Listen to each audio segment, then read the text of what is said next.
తమిళనాట రాజకీయాలు వేగంగా మారుతున్నాయి. అన్నాడీఎంకే చీఫ్ పళనిస్వామి గవర్నర్ను కలిసేందుకు రంగం సిద్ధం చేసుకుంటున్నారు. పుదుచ్చేరి క్యాంపు నుంచి చెన్నై రావాలని ఎమ్మెల్యేలకు ఆదేశించారు. రాతి క్యాంపులో పళనిస్వామి ఎమ్మెల్యేలను కలిశారు.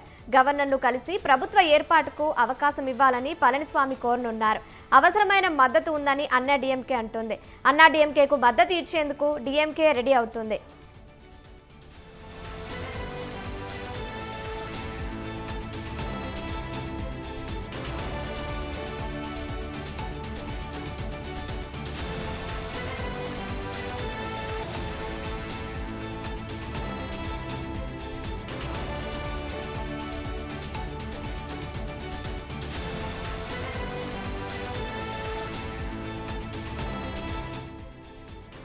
విజయ్కి ఎట్టి పరిస్థితుల్లో అధికారం దక్కకూడదని పంతం పట్టారు. పళనిస్వామి సీఎం అయినా పర్వాలేదని ఉదయనిధి స్టాలిన్ అంటున్నారు.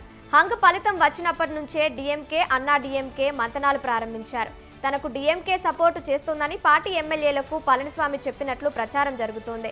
తానే సీఎం అవుతానని విజయ్ వైపు వెళ్లొద్దని పళనిస్వామి చెప్పడంతో వేరు కుంపటికి సిద్ధమై మళ్లీ అన్నాడీఎంకే ఎమ్మెల్యేలు వెనక్కి తగ్గారు.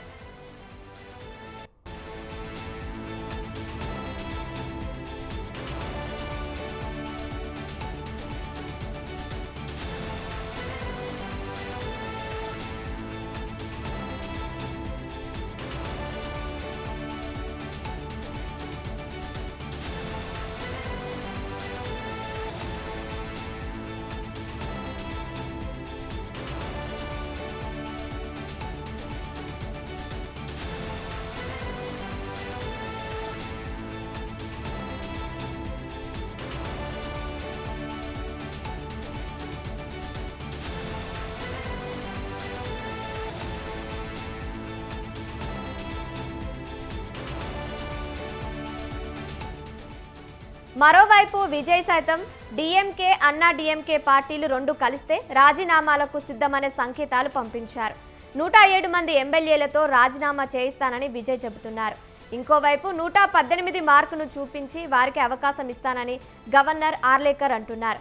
సరైన సంఖ్యాబలంతో ప్రభుత్వ ఏర్పాటుకు ఎవరు ముందుకొచ్చినా సరే అని తమిళనాడు గవర్నర్ ఆర్లేకర్ ప్రకటించారు.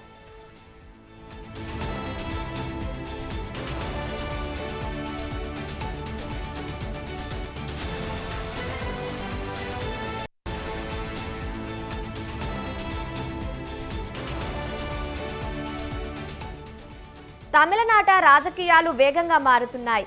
అన్నాడీఎంకే చీఫ్ పళనిస్వామి గవర్నర్ను కలిసేందుకు రంగం సిద్ధం చేసుకుంటున్నారు. పుదుచ్చేరి క్యాంపు నుంచి చెన్నై రావాలని ఎమ్మెల్యేలకు ఆదేశించారు. రాత్రి క్యాంపులో పళనిస్వామి ఎమ్మెల్యేలను కలిశారు. గవర్నర్ను కలిసి ప్రభుత్వ ఏర్పాటుకు అవకాశం ఇవ్వాలని పళనిస్వామి కోరనున్నారు. అవసరమైన మద్దతు ఉందని అన్నాడీఎంకే అంటోంది. అన్నాడీఎంకేకు మద్దతు ఇచ్చేందుకు డీఎంకే రెడీ అవుతోంది. విజయ్కి ఎట్టి పరిస్థితుల్లో అధికారం దక్కకూడదని పంతం పట్టారు. పళనిస్వామి సీఎం అయినా పర్వాలేదని ఉదయనిధి స్టాలిన్ అంటున్నారు. హంగ్ ఫలితం వచ్చినప్పటి నుంచే డీఎంకే అన్నాడీఎంకే మంతనాలు ప్రారంభించారు. తనకు డీఎంకే సపోర్టు చేస్తోందని పార్టీ ఎమ్మెల్యేలకు పళనిస్వామి చెప్పినట్టు ప్రచారం జరుగుతోంది. తానే సీఎం అవుతానని విజయ్ వైపు వెళ్లొద్దని పళనిస్వామి చెప్పడంతో వేరు కుంపటికి సిద్ధమని మళ్లీ అన్నాడీఎంకే ఎమ్మెల్యేలు వెనక్కి తగ్గారు.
మరోవైపు విజయ్ సైతం డీఎంకే అన్నా డీఎంకే పార్టీలు రెండు కలిస్తే రాజీనామాలకు సిద్ధమనే సంకేతాలు పంపించారు.